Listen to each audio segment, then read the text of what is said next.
Good morning, everyone, and thank you for joining us. We will begin shortly. We're just letting a few more people in from the waiting room. And in the meantime, if you could please mute yourselves, that would be wonderful. That way there's no background noise. Just giving it a couple more minutes for people to come into this meeting.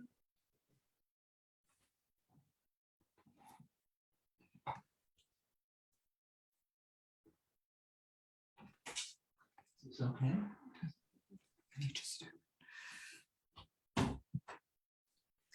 All right, I think we can begin. I'm thrilled to introduce you to today's speaker. Her name is Karen Helmerson, and she will be talking today about 19th century American art, the Hudson River painters. And as always, this tour is being recorded and streamed live on Facebook. You can view all and listen to all of our virtual tours on our website when you go under events. And if you have any questions, please place them in the comments section in the chat. And also you can put it in the comments section on Facebook. So take it away, Karen. Thank you very much, Christina, our Director of Education and sort of my mentor. The 19th century American art, the Hudson River painters, what a beautiful and intriguing period of American history. And it's wonderful to note that when the museum reopens in June, we have an incredible gallery of second generation Hudson River painters. So after this presentation, I hope you take some time to visit our new museum and look at our American gallery. So what is happening? A lot is happening in America in the 19th century.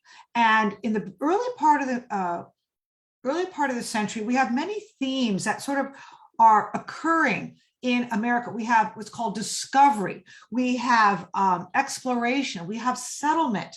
We have ideas about the landscape and developing the landscape. But we also have people who are not eager to see the countryside transformed. And artists like Thomas Cole, for example, who really sees how even the early part of the century, even by 1825, the landscape is changing.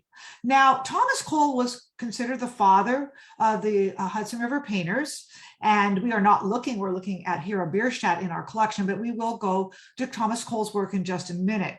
I do want to tell you that there's many philosophical / kind of religious components to this. We have what's called the Transcendentalist movement.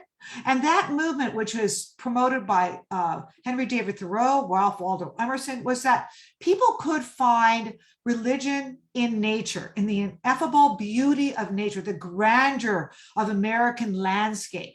And they also wanted to think about self-reliance and not be constricted in a religious sense by maybe outdated modes or conventions of religion. So they believed in solitude and beauty and nature, and they wanted to preserve it. Something else that comes out of the Hudson River School of Painters, and of course it was named after the Hudson River Valley.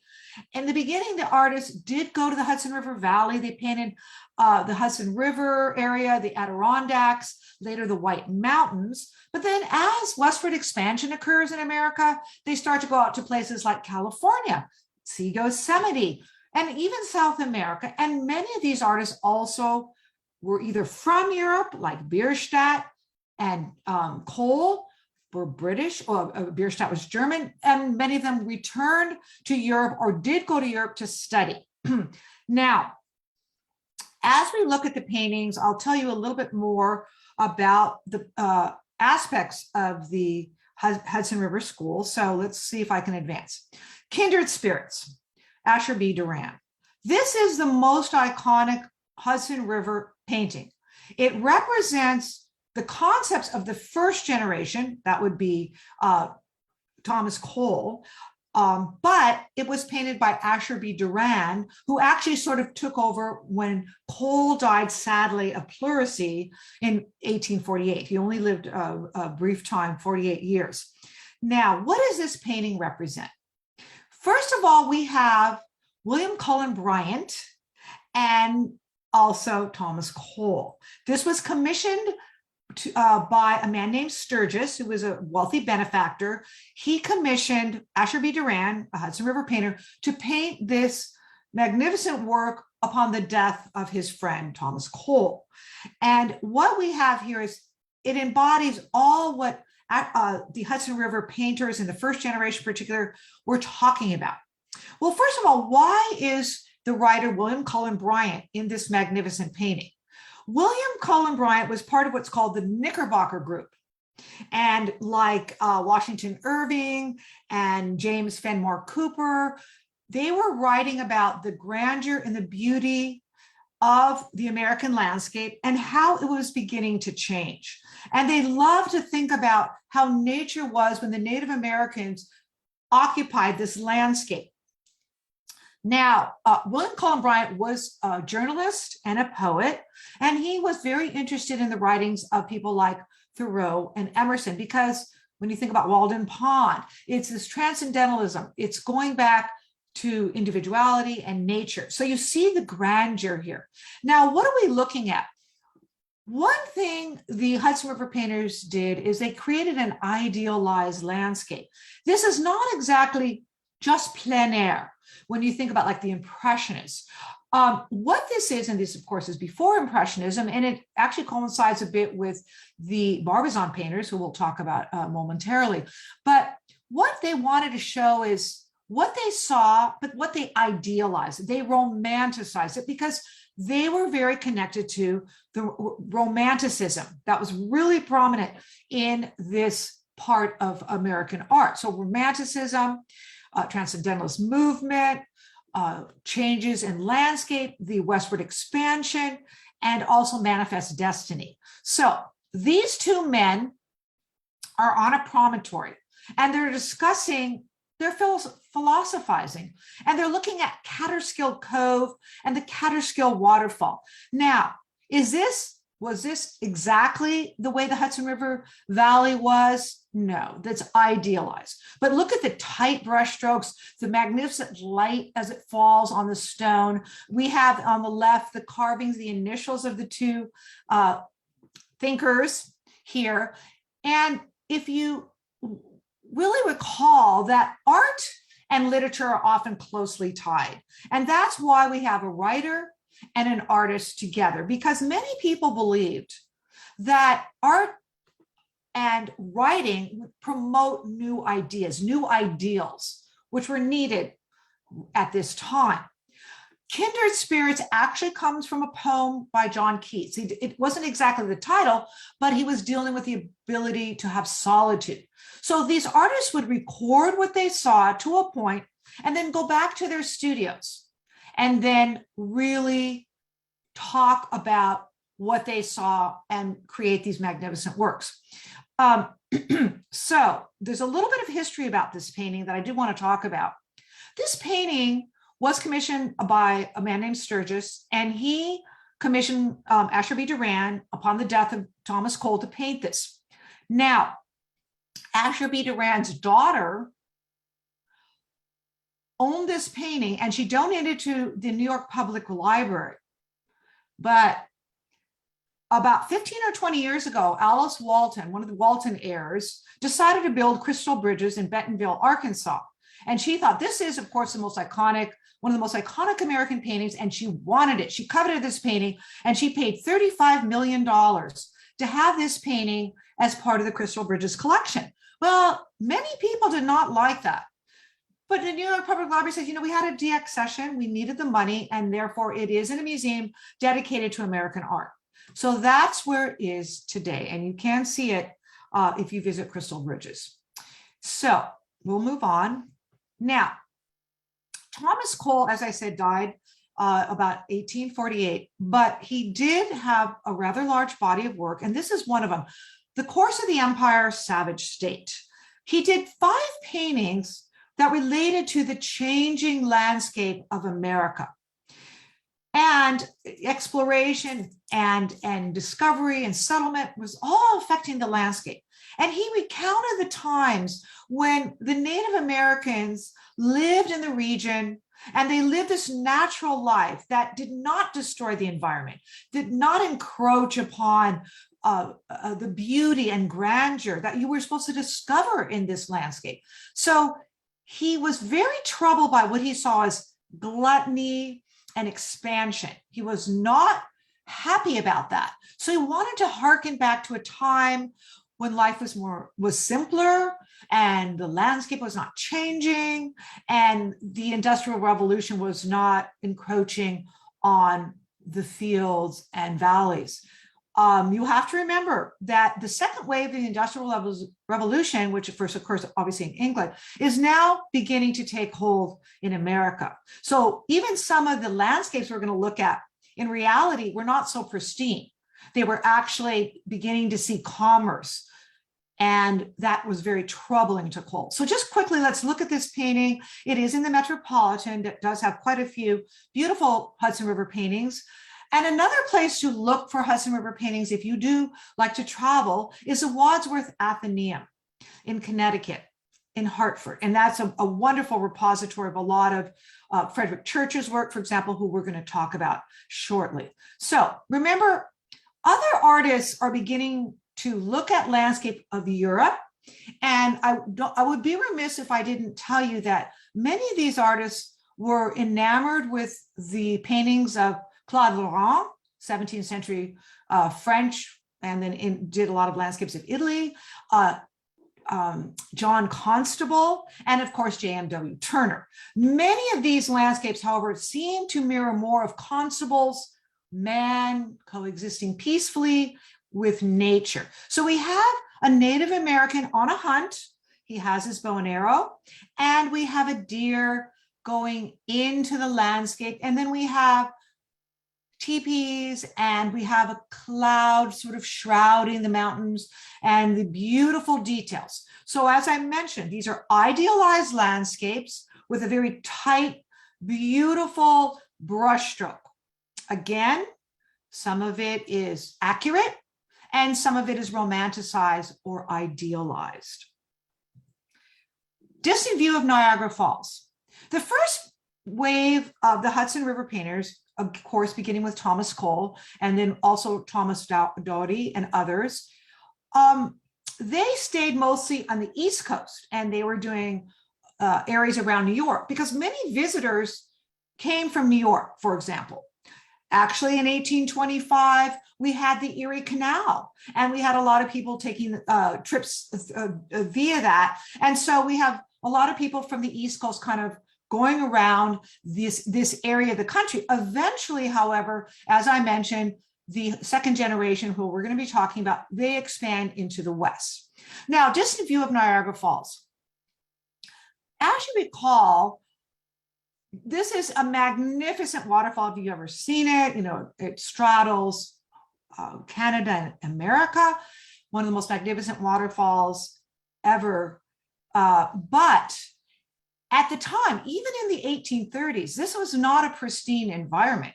In fact, there were, let's say, little hotels and restaurants and places of commerce that were dotting the shores. So this is, again, a very idealized landscape. And we have these Native Americans, again, promoting that idea of settlement. And what also was happening is there's a lot of commerce and greed at this time. And Cole was sort of horrified by that.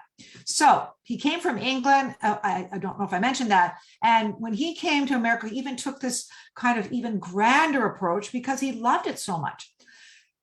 Important to note at this time, when you look at all of these beautiful landscapes, you should be reminded that it was many of these artists like Thomas Moran, who's in our Timken collection, who helped discover or create the national park system. We had people like Eastman Johnson, who was one of the Hudson River painters, who helped develop the Metropolitan Museum. We had Frederick Law Olmsted, who was not a painter, but a landscape architect. So he too was trying to preserve the beauty of the American wilderness. Now, Asher B. Durand was a second generation Hudson River painter. And he did know Thomas Cole, and he actually took over kind of as the father of the movement on Cole's untimely death at 48. Now, what does this remind us of? I told you that many of these artists had either gone to Europe to study, traveled France, Italy, Germany, England. So again, they were aware of artists like Claude Lorrain, John Constable, J.M.W. Turner, and they were also aware of the Barbizon painters. For example, Charles Daubigny and Theodore Rousseau, who painted the Barbizon woods in the Fontainebleau region outside of Paris. And they were plein air painters, and they were the predecessors to the Impressionist movement. So if you look at this, and if you would look at some of the Barbizon painters, you see a kind of an overlapping that Asher B. Durand was aware of these artists. Now, Durand he was American, he was not British, as was Cole, and he was, I believe, from the East Coast, yeah, most likely, and he studied the old masters in Europe, and many people said he liked to copy, and he was very influenced also by Dutch landscape painting. But if you look at this in the woods, you really do see a connection to the Barbizon painters. What do we have here? We have light, and light was very important to these artists, ethereal light. We actually have a branch of these artists called luminous painters, and we'll talk about that when we come upon their work. But look how we have the living trees and the dying trees, they're snapped, and we have these careful brush strokes, and we have maybe a little squirrel alighted, and he loved the idea of solitude. And again, with those transcendentalists, like we would find God and spirituality in nature. We don't need to go to a church. We can actually feel the presence of God with this exquisite landscape. Now, because I showed you earlier kindred spirits, I'm going to move on to the work of Thomas Doty. And Thomas Doty, in some ways, is tangentially related to the first generation of Hudson River painters, but I do want to include him because, you know, some art historians will say, well, he's really just a landscape painter. Is he really a Hudson River painter? I'm going to say there's an overlap. But his real importance was that he decided that landscape for landscape's sake. He was really an early promoter at the turn of the century of just painting landscapes. Now let's talk about that. Remember, I mentioned in France, when we have the Barbizon painters, and of course later the Impressionist painters, where does this kind of idea of just landscape for landscape's sake? It occurs in Europe, of course, when you think about Claude Lorrain, when you think of Venetian Renaissance a little earlier, and you look at the work of Giorgione, for example, The Tempest.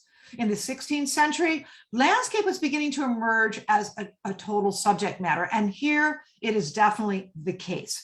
Now, some people would say, this is a little bit of a formulaic painting. If you were in a museum, you might walk past it and say, oh, that's lovely, and then go on to the more magnificent Bierstadt paintings or Frederick Church. But this is a quiet, I would say, contemplative painting. It is placid. And it's very akin to what John Constable was starting to paint. John Constable, the great British landscape painter, liked to show man coexisting peacefully in nature. And his colleague and also member of the British Painting Society, as it were, he showed man not coexisting and actually being affected by nature. But this is a very placid, calm, and look how the boats glide on the water, and we see the low horizon line. It's reminiscent somewhat of the Dutch landscape painters like Van Rysdale, for example. So quiet, sort of elegiac and beautiful. Here's another painting in the Catskills. And again, the Catskills really didn't look like this. All of a sudden, this beautiful wilderness was changing. But at this point, Doty does not want to reflect on that. He wants to reflect on just the landscape, capturing a moment of solitude in nature's grandeur. So we will move on, and we'll talk about a really unique artist. Thomas Birch was actually British, as was Cole, and he represents he straddles sort of the first and second generation. And he's unique because he really became the foremost seascape painter of the of America. And he painted many things that are of importance to American history, but let's concentrate right here on this magnificent work in our Timken collection, The American Ship in Distress. Now, Thomas Birch received a lot of notoriety, positive notoriety, for his documenting the ships of the Battle of 1812. And so early as 1812, he was beginning to do, quote, portraits of ships.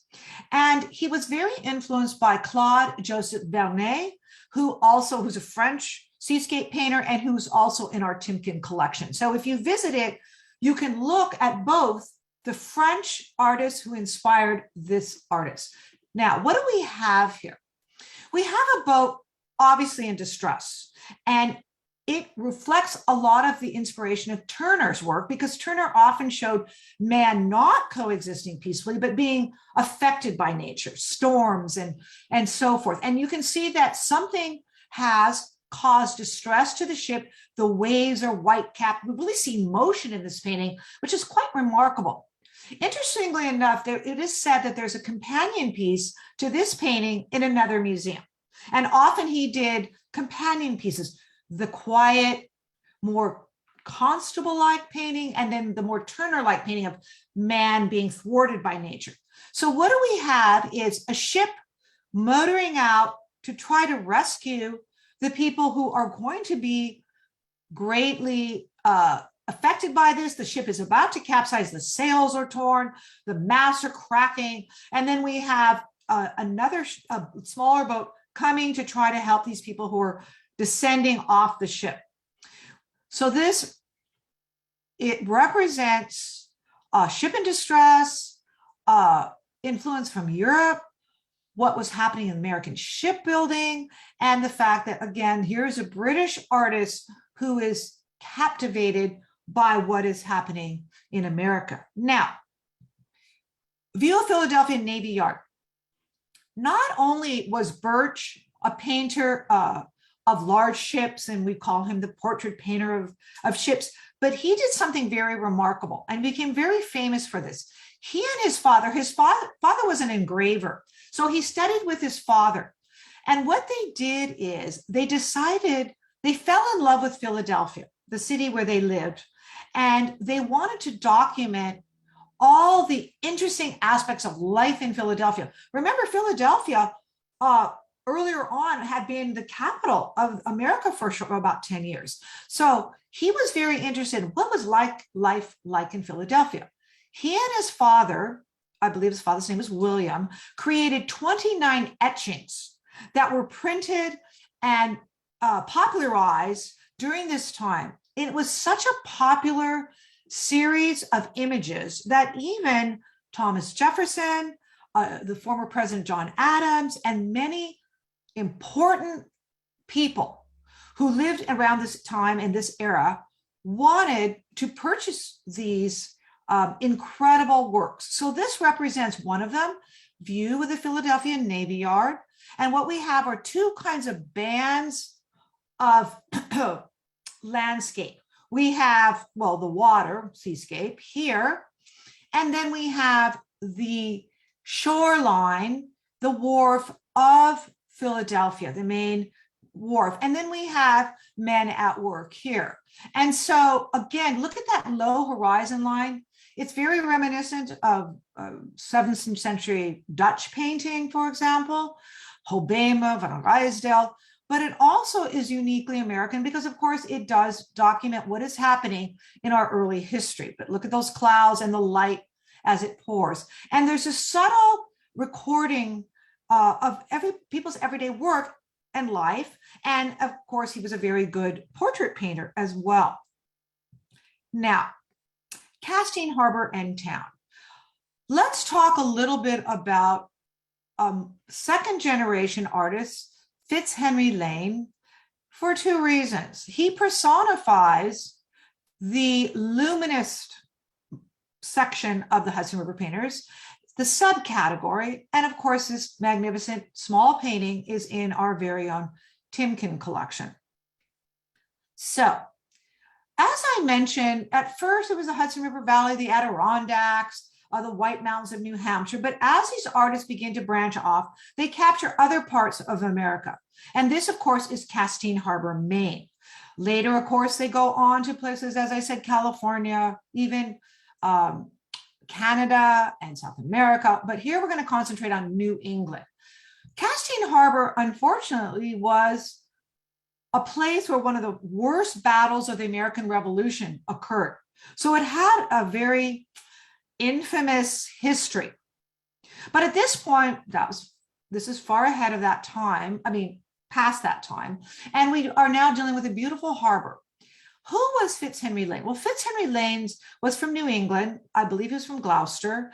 And he always wanted to be either a naval officer or a sailor. His father was either a sailmaker or a map maker, but he was very involved with the marine industry. And Fitzhenry Lane was always interested in working in the field of being a naval officer. But he was struck down by what we think was polio. And so therefore he was partially paralyzed. So therefore he could not go into battle, etc. What does he decide to do? He decides to paint the areas that he loved along the seaboard and Gloucester and Catskill Harbor. And he was inspired very much by the Dutch artists who came via exhibitions in New York and New England, particularly the work of a man named Robert Solomon, who painted boats in the early 17th century in Holland. Now, let's precisely look at this magnificent small painting. It is a luminous painting. Again, what is luminism? Luminosity, light. These particular artists were interested in light and how it falls on the water and how ethereal it is. And this is a quiet, very contemplative painting. We have the light early morning. We have these all kinds of cumulus and cirrus and different cloud formations. Again, very 17th century, that low horizon line. And it's almost as if the boats are floating on a grid-like structure. They're quiet. Nature is not overcoming the boats as it was with the birch. And so Hudson River, very quiet, contemplative, but the branch called luminous. Now, this is one of my favorite paintings by Fitzhenry Lane, which is in the National Gallery. To me, it's marvelous. It's elegiac. It's quiet. It's contemplative. It's magical. Look at the light. This is magnificent light. And you see the little dappled waves and the serene, this isolation, again, hearkening back to this idea of the transcendentalist movement, which had occurred earlier, but just solitude and beauty in nature, the ineffable beauty of a magnificent marine painting or landscape. So to me, this would make an amazing cover to a children's book because it's so quiet and so refined. It is very refined. And that's one thing Lane did. He had a very refined brushstroke. Now, very important artist was Frederick Edwin Church. Frederick Edwin Church studied with Thomas Cole. He was the first artist to really be taken into Cole's studio. So that's a very important aspect of his life. He was born in Hartford, and he came from a rather well-connected family. And eventually, Church was able to travel, and he created this magnificent home, Olana, in the Hudson River Valley that some of you may visit. He also was involved too with the creation of the Metropolitan Museum. So he was a student of Cole's, and he took sort of the mantle of what Cole initially was doing. He traveled quite a bit. Church went to South America. He went to Newfoundland, all over. So we will look at some of those paintings in just a minute. At this time, Church was a very young man. And many people would say it's pretty gutsy to come out here and paint what tourists were actually looking at. Because as I mentioned earlier, with the development of the Erie Canal and a lot of tourism occurring, people were starting to, remember I said, they're exploring, eventually they settle, but they're exploring these regions and tourists were exploring these regions. And so if you really had looked at the Hudson River Valley and the Catskill Mountains, it wouldn't again look quite this pristine. So he most likely, he felt the urge to paint remnants of this beautiful landscape. And then again, he takes it back to his studio and he creates the entire painting. Again, he was a very young man at this time, and he loved to paint kind of in the vein of Cole. So we have an individual hiking perhaps, because the conservationist movement is evolving too. So people are going out in the wilderness, not only to look at it, but to hike. And he wants to show scale and beauty and light. And again, it has an almost religious quality. And these stratified cloud formations and the light as it falls here, it's quite remarkable. And look at the palette. It's rather monochromatic in the landscape, the greens and browns, ochres. And then we have, of course, the contrast of the light-filled sky. Heart of the Andes. When Church and also Bierstadt, we're going to look at Bierstadt's work in just a second, they were two artists who received a tremendous amount of acclaim for their work. In fact, this is actually painted from a landscape in Ecuador, because he did go for 9 weeks to South America, Church did. As I said, he was pretty well connected. His family had some money. He was able to, he wasn't sort of the struggling artist. He was very well connected. He did have an opportunity to travel quite a bit. So this is Ecuador, and this is a remarkable landscape. And something that Church and Bierstadt did, where they created magnificent, monumental paintings. And so for this painting, which was actually his most famous, Heart of the Andes, it was set up in an exhibition space with direct lighting. These, I believe, was like gas lamps that fell on it behind this sort of glass that sort of highlighted the nuances of the painting. And people paid at that time a tremendous amount of money, 25 cents. They lined up around the block to look at this work because it was like cinematography. You know, this is, photography had been invented, of course, but cinematography, it's reminiscent of that, like this grandeur, this beauty, these details, this light.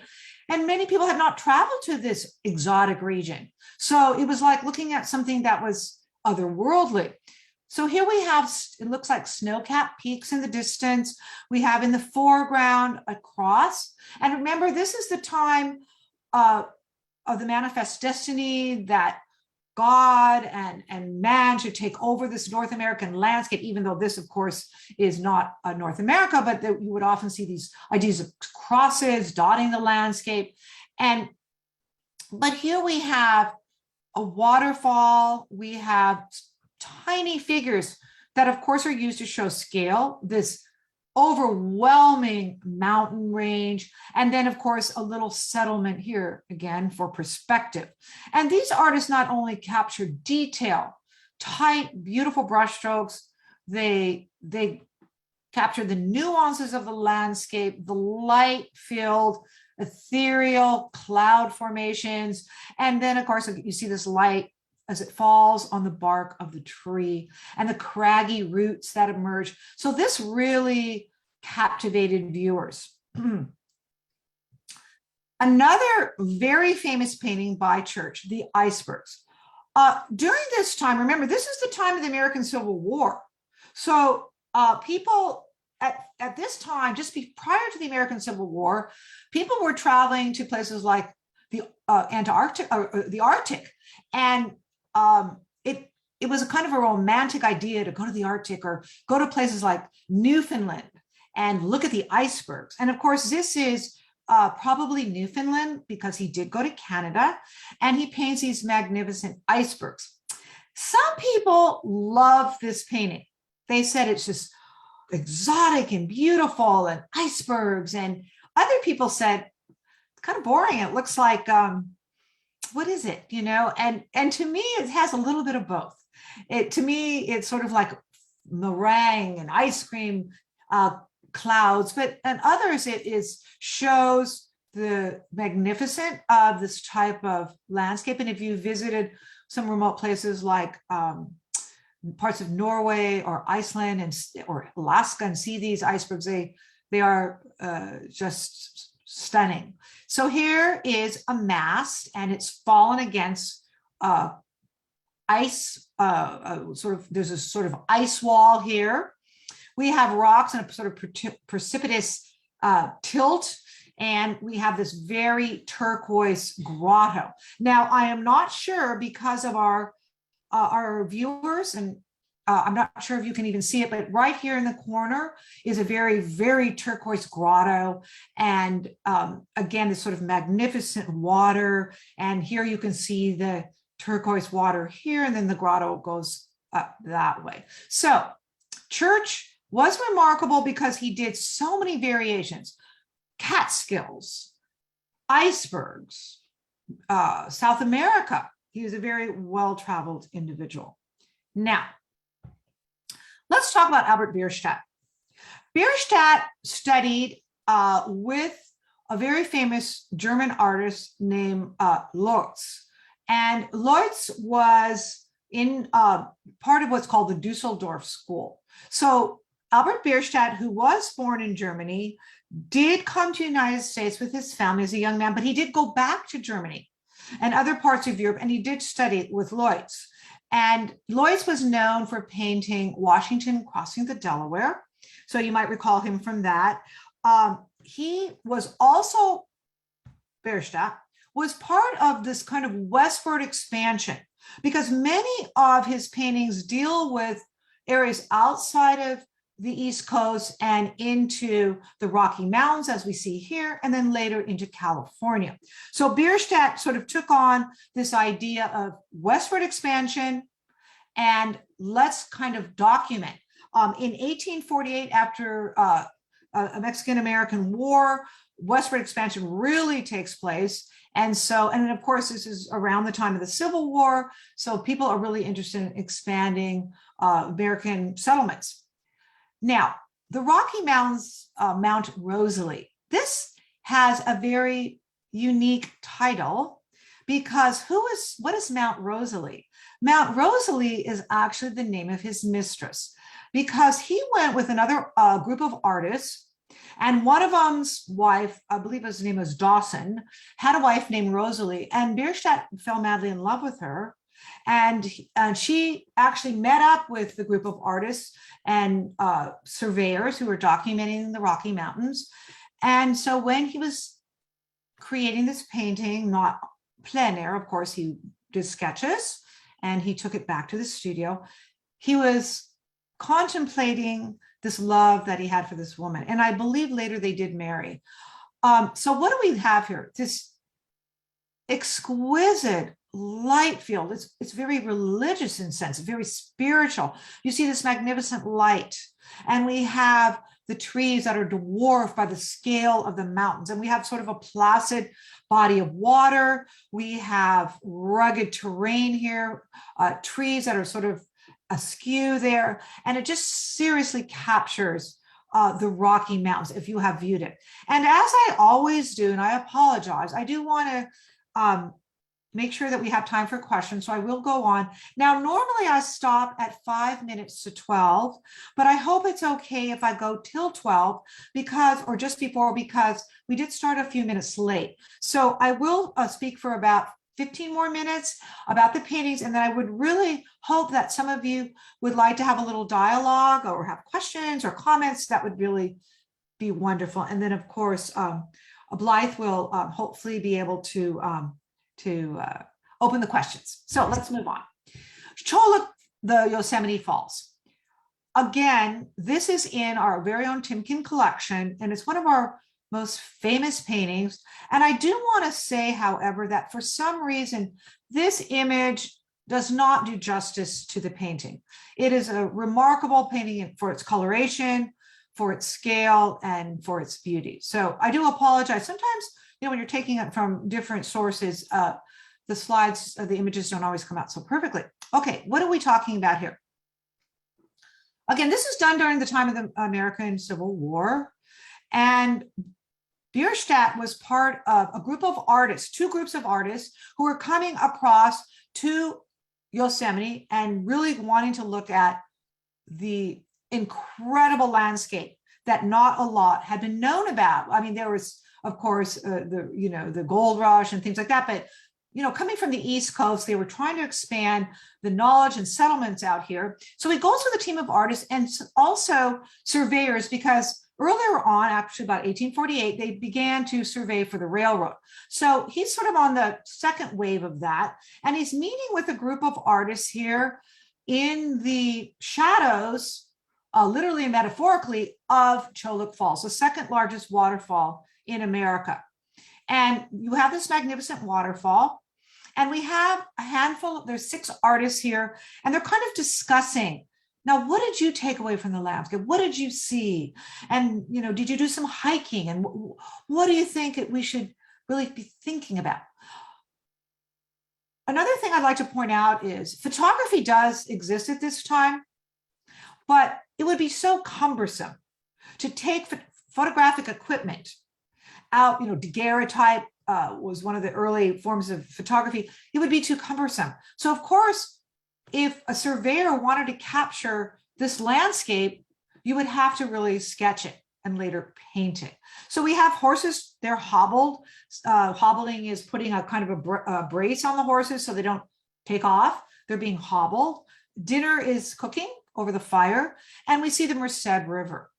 It's a very vertical, has this beautiful verticality, and it's sort of describing nature at its most beautiful and sublime. All right, just want to point out a couple other artists, and this again is in our very own Timken collection. This is by George Innes, and George Innes actually lacked formal education. He studied the work of many artists. He actually went at least 3 times, I believe, to Italy, and this was an Italian landscape. So it's important to note that obviously the really formative years of the Hudson River painters was focused on American landscape, but these artists, they were interested in what's happening in Europe. So they come out and they study with great, some of the artists, or they look at the work, they visit the museums, and they look at the landscape. Now, it's important to look at the date, 1874. At this time, Monet was exhibiting a painting he had done in 1872, Impression Sunrise. So what else is happening? In Europe, we have the Impressionist movement, and here we still have an interest in the Hudson River painters, as Innes was a second generation. So he paints a remarkable landscape outside of Rome, the countryside, Arisia, and it's kind of it's almost like an ideal landscape, Arcadians, as it were, but not 100%, because we have one of Bernini's cupola, Santa Maria Assunta is here, and then we have a village here, and we have a stone bridge that probably did exist, because this is a community that he is depicting. But look at the time of day. This is probably workers going home across a stone bridge, ancient bridge, Roman perhaps, and we have the sliver of a moon that indicates that dusk will fall in not too distant future. And then we have a beautiful little bit of water. We have the sheep here. We have all kinds of vegetation. And of course, this magnificent light. And as I mentioned earlier, they did look at the work of Claude Lorrain, because Claude Lorrain, a French 17th century painter, did much of his work in the Italian landscape, with the Italian landscape.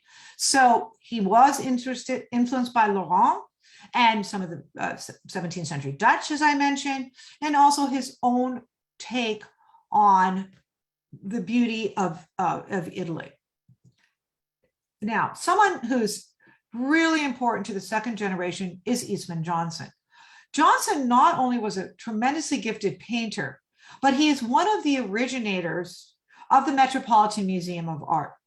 So I wanted, because of the Metropolitan's just profound importance to American art and culture, I wanted to take a moment to just give you a little bit of information on that. As many of these artists like Johnson and others had gone to Europe, they saw how really important Europe was to the development of art in America. And they said to themselves, you know, we have a magnificent country ourselves. Maybe we should get together and create our own repository of art. Let's create our own museum. And because Eastman Johnson was a society painter, he was very connected to many wealthy individuals in New York society, that he was very influential as an artist. He painted a lot of society paintings, and he decided to group together intellectuals, patrons, and create the Metropolitan Museum. Now, when Eastman Johnson was younger, he did go to The Hague in Holland to study the 17th century artists like Vermeer and Rembrandt, and he was actually called the Rembrandt of American art. And if you look at the light, and it is rather Dutch inspired, you see a sailboat and this a woman reading quietly, with a contemplative air about her. She reads this remarkable, open pages, and her body and hat and pages seem to mirror the sails. And also, again, that low horizon line, the pastures and the sort of the reeds in the front. And if you would like to see this painting, it is in the San Diego Museum of Art. So it's wonderful that our magnificent Eastman Johnson, we're going to show you right now, is in the Timken. And this painting has received so much appreciation and fame. This is one of our greatest works in the museum. And there was a wonderful article by a friend of mine. I'm very blessed to say that he's a friend of mine, Robert L. Pincus, who is a great writer, has written many books on art, American art. And he wrote an article for the Wall Street Journal about how important this painting was. So let's talk about it. What is happening in America at this time? Well, this is at the end of the Industrial Revolution. Industrial Revolution in America was about 1820 to 1870. But what has the Industrial Revolution done to America? Well, of course, mass production, easier work life for people. What else is happening, though? It's changing the agrarian way of life. So this scene, which Eastman Johnson loved to go to Nantucket and rest and paint, he probably saw this scene and decided to sort of document what it represents for him. And as Robert L. Pincus points out, the loss of an agrarian way of life and a community working together to produce a goal. And the goal is to pick cranberries. So we have over 40 individuals documented here. We have the windmill that was important. We have the church, and we have the church, the windmill, and a little sign that sort of points the way. And we have a whole community working together. You might not be able to see it, but there's a young man who comes across. His mother stops what she's doing, looks to make sure her son is okay as he carries an infant. So I can't see if you can see it, but that is in the painting. It's from this diagonal. Now, we have everybody in the community, but mostly women and children. We have an older gentleman here seated. He's contributing. And years ago, the Timken did a profoundly interesting, fascinating take on this painting, because it showed that this painting was not just created plein air. Let me just copy all this. This was a very complex painting.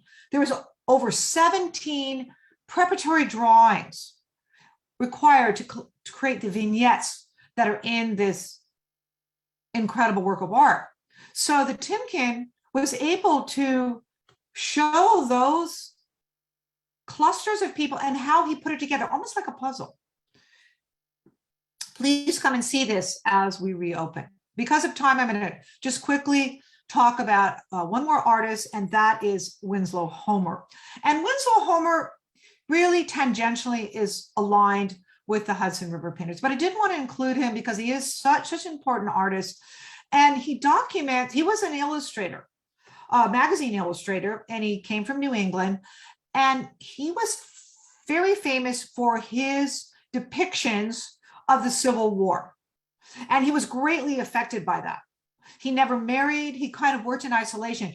And if you are interested in the life of Winslow Homer, I actually highly recommend the New Yorker. I believe it was, look for Winslow Homer, April, one of the, New Yorker is almost often once a week. Occasionally it's 2 editions and 1 edition for 2 weeks. But I believe it's the April, it was very recent because I just read this article about Winslow Homer and what happened to him when he went to document the soldiers in the Civil War, and also how he made some political statements in his work.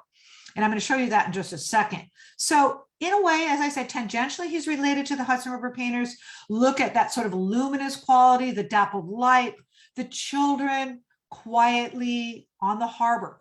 And the reason why I show you this, not only is it beautiful, but it is sort of the antidote to what he was doing. After he was painting the Civil War images, he was affected and he had to go back and he had to do something that was a little more quiet and easier on the eyes, so to speak.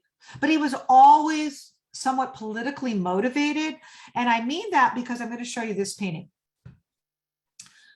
This painting is the second to last painting in this talk, and it shows the fog warning.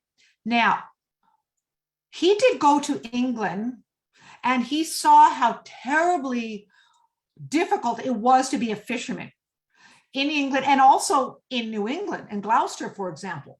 And he shows a fisherman. Now, the fisherman it's at an angle, so it's showing motion. But look, there's big, beautiful halibuts. The light falls on these beautiful halibuts. However, what is happening is a fog is rolling in.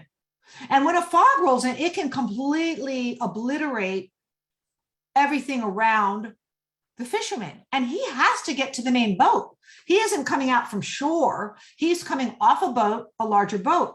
So he comes off from shore and he is trying to desperately get back.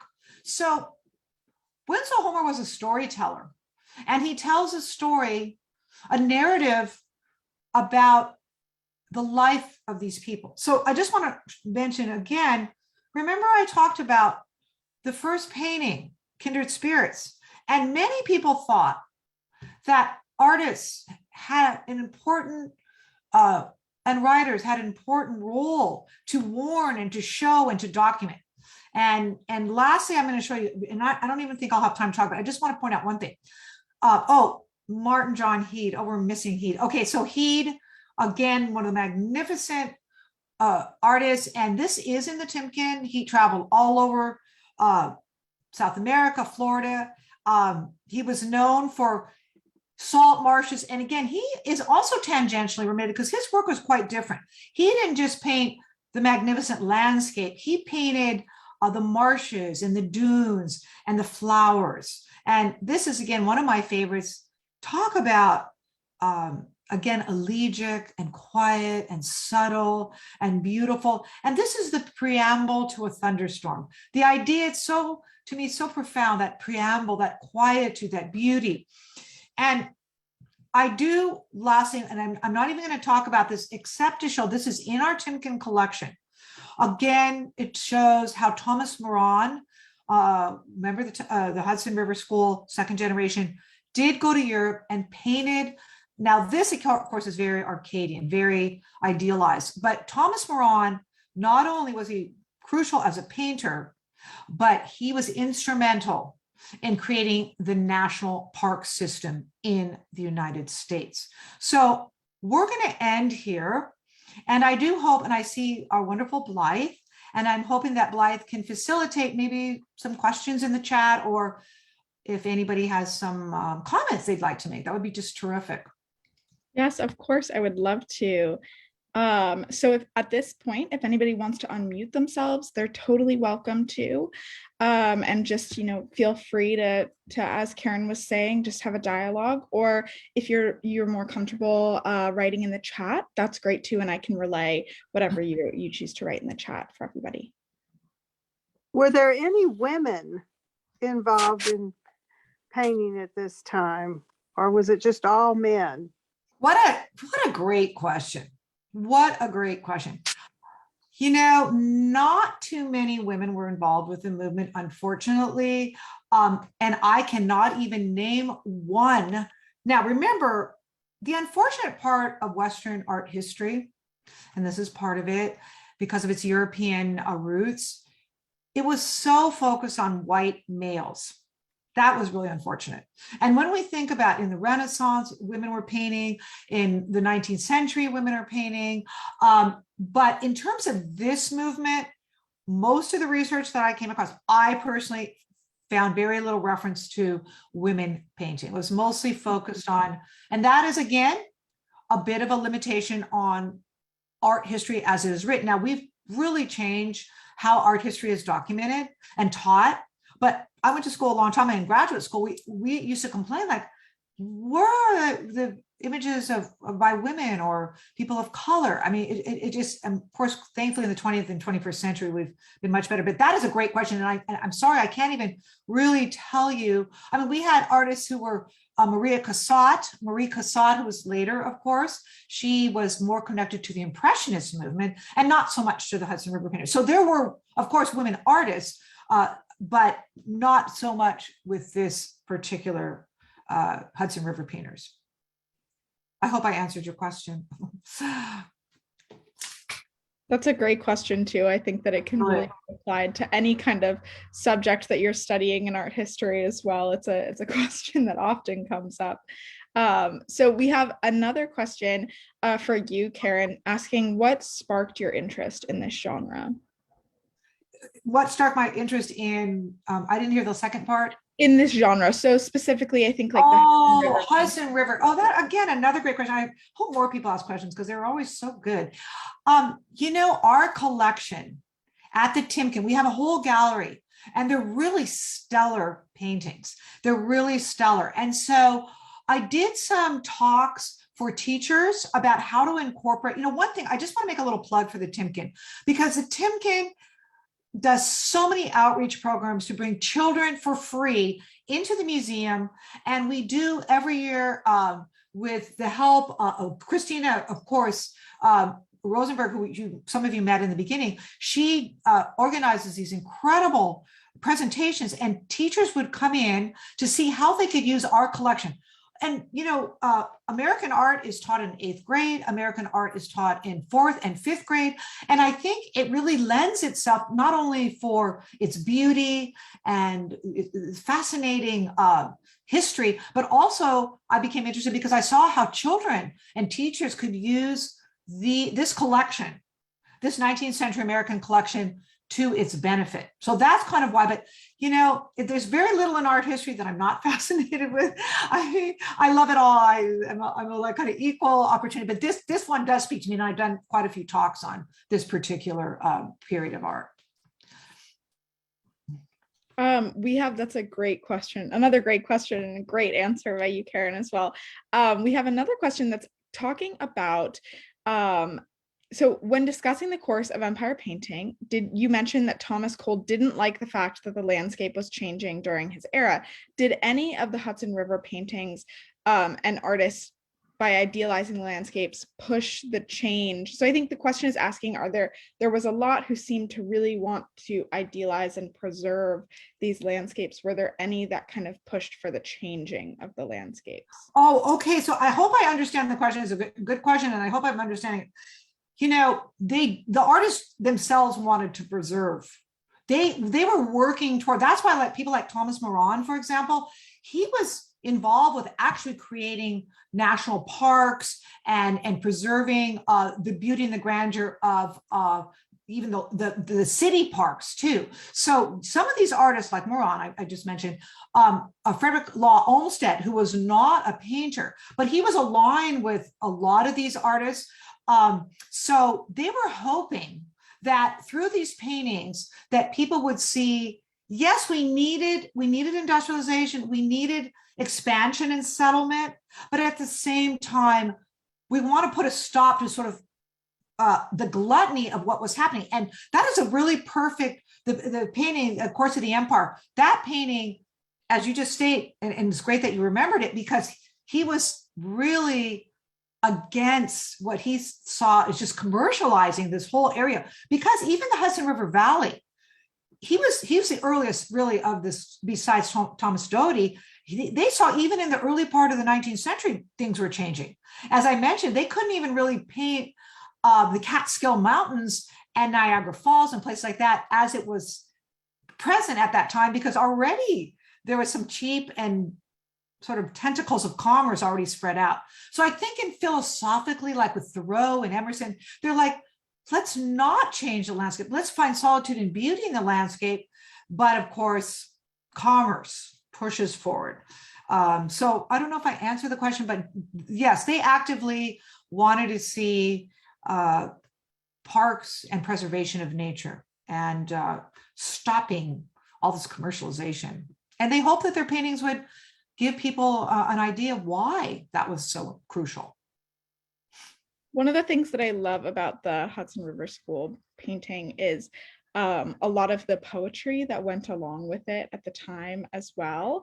And that's when you can really see the way that kind of their protest in a way almost of how the landscape was changing. And it had a lot to do with, like, I feel like divine presence in the landscape as well, and them feeling like God was kind of, they felt, in a certain way when they were in these spaces, the poets who were there. And so it's really interesting to look at the poetry in comparison with the paintings, because you can really see in kind of words in a way how Blythe, that is such a good comment, because earlier on I mentioned the Knickerbocker group, and that was like James Fenimore Cooper and William Cullen Bryant and others and there was others, but they really, in their poetry and their writing and their novels, think about what was it? I always think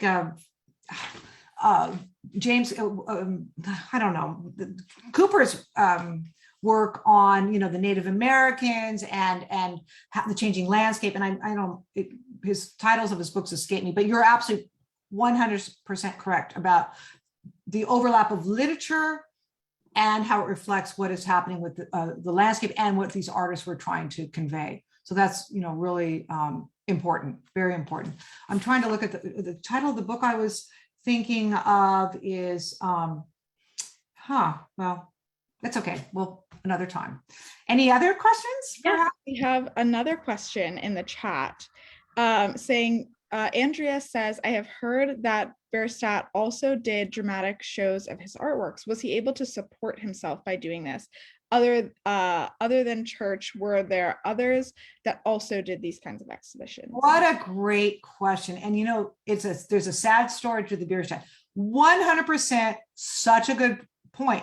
Bierstadt also really received notoriety for his work, and people also lined up to see his work because he did very large scale paintings as well, because it wasn't only the skill at which they did it, it was the scale. So they could put one Bierstadt and people would come and look at it, or one church and people would come and look at it.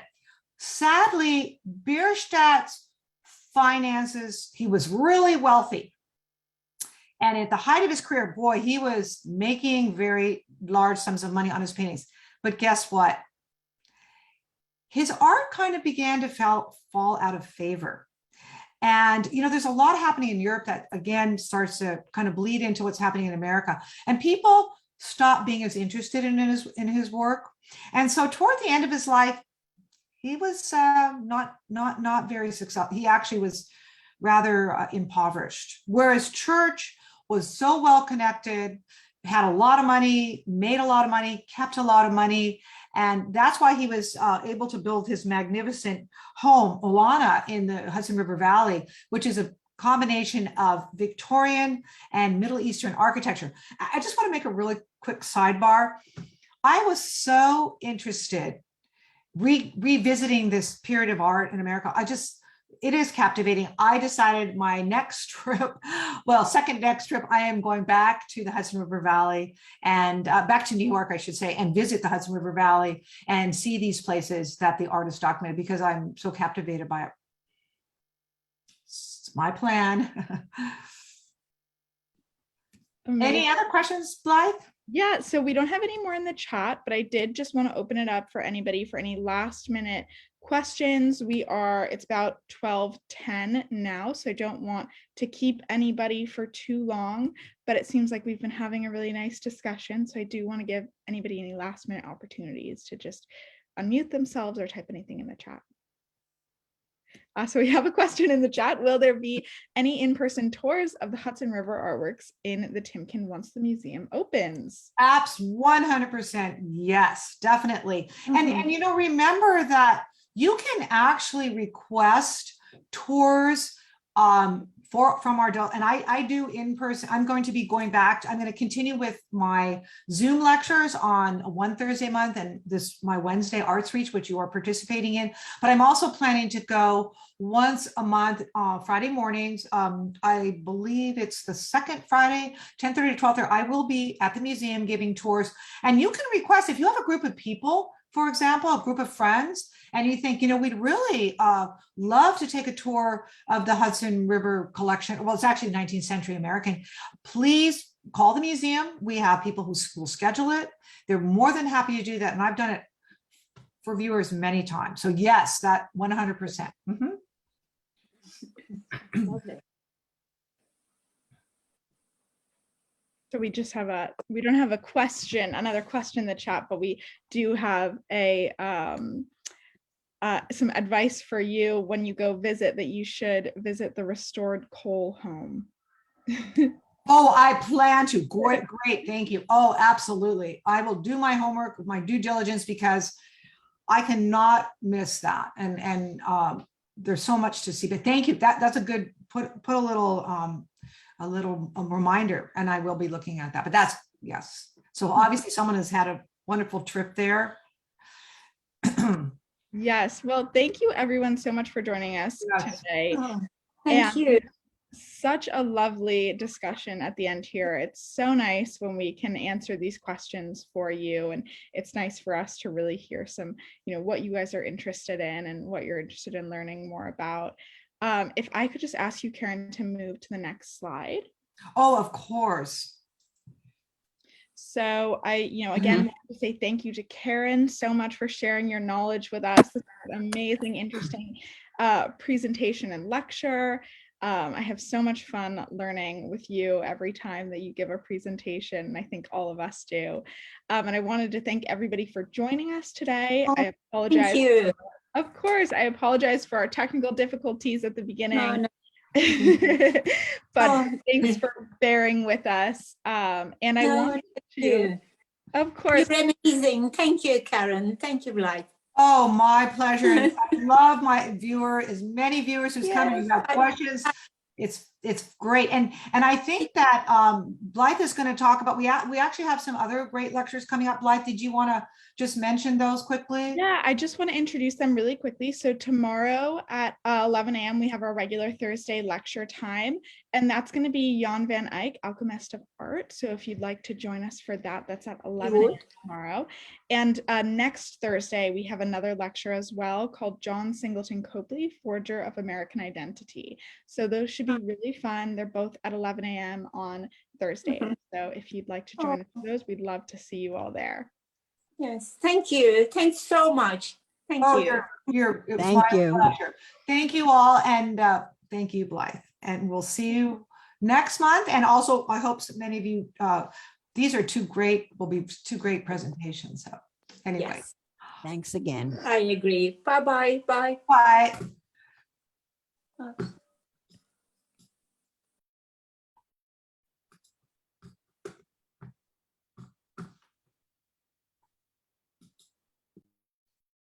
Hi, Blythe. Hi. Are we alone? Are we alone? Or are we? No, not quite. Everyone's still kind of trickling out. But that was so great. That was